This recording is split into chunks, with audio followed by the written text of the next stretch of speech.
আমার আপনার নবীর একজন আগের নবী ছিলেন হযরত মূসা আলাইহিস সালাম। কি না? মূসা। আমি মূল আলোচনায় যাব। কথাটা কেন বললাম? আজকে মুসলমান কেন জাহান্নামের দিকে? আজকে মুসলমান কেন নামাজ পড়ে না, কেন রোজা রাখে না, কেন সত্য কথা বলে না, কেন সুদ খায়, কেন জেনা করে, কেন কোরআনের বিরুদ্ধে চলে, হাদিসের বিরুদ্ধে চলে? তা কেন?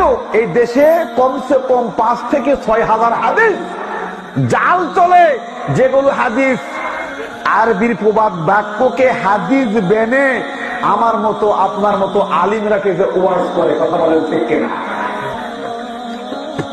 হাদিস আরবি প্রবাদ বাক্য এটা হাদিস মনে করে বলে মানুষদের উদ্বুদ্ধ করে একমাত্র কারণ নিজের স্বার্থের কারণে। জোরে কোন নাউজুবিল্লাহ।